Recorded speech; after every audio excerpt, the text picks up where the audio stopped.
আসসালামু আলাইকুম। Welcome from papa and Bablu. সবাই কেমন আছেন? আশা করছি সবাই অনেক ভালো আছেন, সবার দিন অনেক অনেক ভালো যাচ্ছে। সো চোরকি কিন্তু সেই সকাল থেকে কিন্তু ভেজাল করছিল, আমি সকাল না হয়তো দুই একদিন ধরেই ভেজাল করছিল যে তারা কিছু একটা নিয়ে আসছে।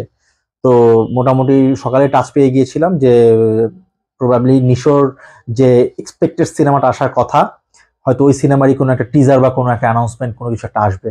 তো সেটারই একটা অ্যানাউন্সমেন্ট টিজার কিন্তু আজকে সন্ধ্যাবেলায় ড্রপ করা হয়েছে।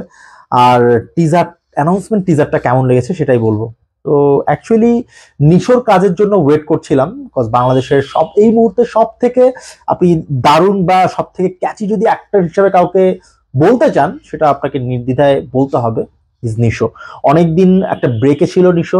সো এটা বেসিক্যালি যারা মুভি লাভার্স, বাংলাদেশের বাংলা মুভি লাভার্স বা বিভিন্ন মুভি লাভার্স বা কন্টেন্ট লাভার্স, তাদের জন্য কিন্তু এটা মিসিং ছিল।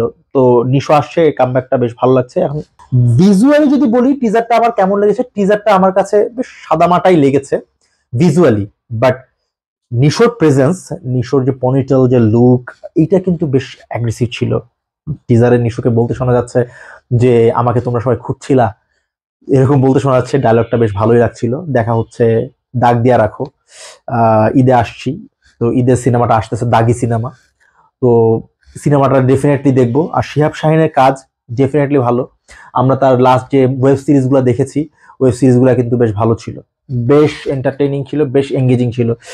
শিহাব শাহিন আমি বলবো কমার্শিয়ালি কাজগুলা, মানে কন্টেন্ট যে বানায় বা সিনেমা যে বানায়, কাজগুলো কিন্তু ভালো হয়।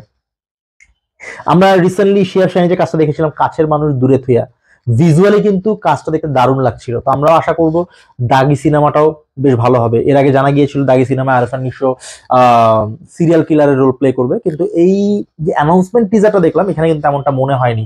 আর একটা হেলিকপ্টারে নামছে সবাই, সিনেমার প্রডিউসার যারা রয়েছে, আলফা এর নায়িকা যারা আছে তাদেরকে দেখানো হয়েছে, মানে সবাইকে দেখানো হয়েছে, ডিরেক্টর শিহাব শাহিনকে দেখানো হয়েছে। তো আমার মনে হয় কি অ্যানাউন্সমেন্ট টিজারটা অ্যাকচুয়ালি সবাইকে না দেখালেও পারতো, হয়তো বা তাদের একটা ভিশন যে সাউথের সিনেমাতে এরকম অ্যানাউন্সমেন্ট টিজার দেখায়, তো হয়তো ওই ভাবনা থেকে তারা করেছে। কিন্তু তারপরে ভিজুয়ালি আমার কাছে অতটা, মানে অতটা ক্যাচি মনে হয়নি। কাজ আমি আশা করছি ডেফিনেটলি ভালো হবে, কিন্তু তারা হয়তো শুধু নিশোকে স্ক্রিন প্রেজেন্সটা দিয়ে যদি টিজারটা রিলিজ করতো, টিজারটা যদি ড্রপ করতো, অ্যানাউন্সমেন্ট টিজারটা অনেক ভালো হতো। যেমন সাউথের যে সিনেমাগুলো অ্যানাউন্সমেন্ট টিজারগুলো হয়, বিশেষ করে লোকি ইউনিভার্সের যে সিনেমাগুলো হয় লোকেশ কানাগরাজের, দেখবেন প্রতিটা সিনেমা রিলিজ হওয়ার আগে তাদের একটা অ্যানাউন্সমেন্ট টিজার হয়। কাইথির বেলাও হয়েছিল, কাইথির পরে যে বিক্রম হয়েছে, বিক্রমেও হচ্ছিল, সবাই একসাথে ডাইনিং এ খাচ্ছিল। ওটা কিন্তু সিনেমার পার্ট ছিল না, ওটা কিন্তু আলাদা করে শুট করেছিল। এরপর আমরা লিওতে দেখেছিলাম, লিওতে দেখা ছিল একটা বেকারির কাজ করছে, বেকারির ব্রেড বানাচ্ছে, আমরা ওইগুলো দেখছিলাম, ওগুলো সিনেমায় ছিল না, সিনেমার পার্ট ছিল না। বাট অ্যানাউন্সমেন্ট টিজার হিসেবে ওটা আলাদা শুট হয়েছিল। ইভেন রজনীকান্তের যেটা সিনেমা আসতেছে কুলি, ওই সিনেমারও কিন্তু একটা অ্যানাউন্সমেন্ট টিজার হয়েছে। ওখানে কিন্তু আমরা দেখেছি যে গোল্ড নিয়ে কিন্তু একটা খেলা হচ্ছে, ঘড়ি গোল্ড এরকম টাইপের।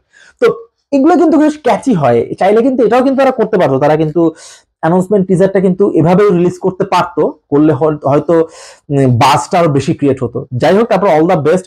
আর বুঝতে হবে এইবারে ঈদে কিন্তু দুইটা ধামাকা আসতে যাচ্ছে, শাকিব খানের বরবাদ আর নিশোর দাগি। এখন প্রেডিকশন হিসেবে যদি বলতে হয়, ব্যবসায়িক প্রেডিকশন হয়তো সাকিবের দিকে যেতে পারে, বাট আমার ধারণা বা আমার বিশ্বাস, কন্টেন্টের দিকে যদি জোরে সোরে বলা যায় যে কোন কন্টেন্টটা ভালো হতে পারে, আই গেস এজ প্রেডিক্টেড দাগি সিনেমাটাই ভালো হবে। আর ডেফিনেটলি ইচ্ছা আছে সিনেমা হলে গিয়ে দেখার, যদি বেঁচে থাকি।